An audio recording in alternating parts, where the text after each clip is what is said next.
एकादशी के दिन भगवान श्री विष्णु और ग्यारस माता की पूजा की जाती है। साथ ही इस दिन ग्यारस माता की कथा सुनने से 1000 वाजपेयी यज्ञ का फल प्राप्त होता है और ग्यारस माता की कृपा से जीवन की सभी अधूरी मनोकामनाएं पूर्ण हो जाती है और ऐसे भक्तों को अंत में भगवान श्री हरि के धाम बैकुंठ लोक में वास मिलता है। जाने अनजाने में किए गए पापों से मुक्ति पाने के लिए आज के दिन जो भी भक्त सच्चे मन से ग्यारस माता की कथा को पढ़ता है या सुनता है, उन पर भगवान श्री हरि और ग्यारस माता की कृपा सदा बनी रहती है। तो आज आपको सुनाते हैं ग्यारस माता की कथा। ग्यारस माता की कथा का वर्णन स्वयं भगवान श्री कृष्ण ने अपने श्रीमुख से धर्मराज युधिष्ठिर को सुनाया था। एक बार धर्मराज युधिष्ठिर ने भगवान श्री कृष्ण से पूछा, हे मधुसूदन, पुण्यमयी एकादशी अर्थात ग्यारस माता की उत्पत्ति कैसे हुई? इस संसार में वह क्यों पवित्र मानी गई और सभी देवताओं को कैसे प्रिय हुई? तब भगवान कृष्ण कहने लगे, हे कुंती नंदन, प्राचीन समय की बात है। सतयुग में मुर नाम का एक दानव रहा करता था। वह बड़ा ही अद्भुत, अत्यंत रौद्र तथा संपूर्ण देवताओं के लिए बड़ा भयंकर था। उस काल रूपधारी दुरात्मा महासुर ने देवराज इंद्र को भी जीत लिया था। सभी देवता उससे परास्त होकर स्वर्ग से निकाले जा चुके थे और शंकित तथा भयभीत होकर पृथ्वी लोक पर विचरा करते थे। एक दिन सभी देवता भयभीत होकर महादेव जी के पास गए। वहां देवराज इंद्र ने भगवान शिव को प्रणाम करके उन्हें आगे का सारा हाल कह सुनाया। देवराज इंद्र कहने लगे, हे महादेव, ये देवता स्वर्गलोक से निकाले जाने के बाद पृथ्वी पर भटक रहे हैं। मनुष्यों के बीच रहना इन्हें शोभा नहीं देता। हे देवाधिदेव, कोई उपाय बताइए, देवता किसकी शरण में जाएं? देवराज इंद्र की बात सुनकर महादेव कहने लगे, देवराज, जहां सभी को शरण देने वाले, सबकी रक्षा में तत्पर रहने वाले जगत के स्वामी भगवान गरुड़ध्वज विराजमान हैं, वहीं पर जाओ, वही तुम लोगों की रक्षा करेंगे।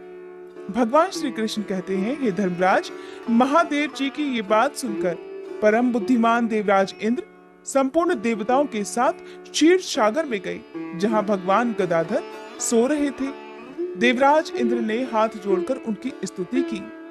देवराज इंद्र इस प्रकार स्तुति करने लगे, हे देव देवेश्वर, आपको नमस्कार है। देव, आप ही पति, आप ही मति, आप ही कर्ता और आप ही कारण हैं। आप ही सब लोगों की माता और आप ही इस जगत के पिता हैं। देवता और दानव दोनों ही आपकी वंदना करते हैं। हे पुंडरीकाक्ष, आप दैत्यों के शत्रु हैं। हे मधुसूदन, हम लोगों की रक्षा कीजिए, हम इस समय संकट में हैं। हे प्रभु, हे जगन्नाथ, अत्यंत उग्र स्वभाव वाले महाबली मुर नामक दैत्य ने इस संपूर्ण देवताओं को जीतकर स्वर्ग से बाहर निकाल दिया है। भगवान, हे देव देवेश्वर, हे शरणागत वत्सल, देवतागण भयभीत होकर आपकी शरण में आए हैं। दानवों का विनाश करने वाले हे कमल नयन, हे भक्त वत्सल, हे देवेश्वर, हे जनार्दन, हम सब की रक्षा कीजिए, रक्षा कीजिए। भगवान, शरण में आए हुए देवतागणों की रक्षा कीजिए, इनकी सहायता कीजिए। देवराज इंद्र की स्तुति सुनकर भगवान श्री हरि बोले, देवराज, ये दानव कैसा है? उसका रूप और बल कैसा है? और उस दुष्ट के रहने का स्थान कहाँ है? कृपया इसका विस्तार पूर्वक वर्णन करो।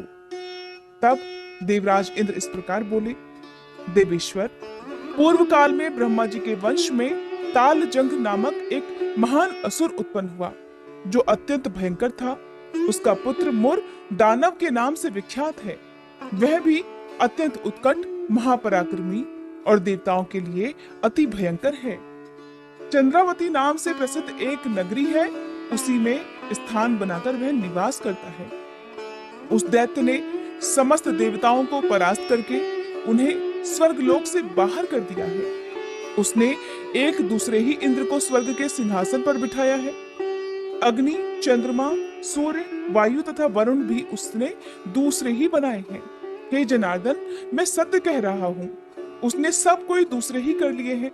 सभी दूसरे देवताओं का निर्माण कर लिया है और देवताओं को तो उसने उनके प्रत्येक स्थान से भी वंचित कर दिया है। देवराज इंद्र की व्यथा सुनकर भगवान जनार्दन को बड़ा क्रोध आया। उन्होंने देवताओं को साथ लेकर चंद्रावती नगरी में प्रवेश किया। भगवान गदाधर ने देखा कि दैत्यराज बारंबार गरज रहा है और उससे परास्त होकर संपूर्ण देवता 10 दिशाओं में भाग रहे हैं। अब वह दानव भगवान विष्णु को देखकर बोला, उन्हें ललकारता हुआ इस प्रकार कहने लगा, दुष्ट खड़ा रहे, खड़ा रहे। उसकी ये ललकार सुनकर भगवान के नेत्र क्रोध से लाल हो गए।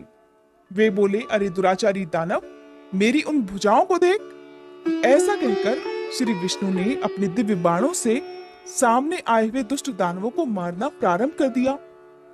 दानव भय से विवल हो उठे।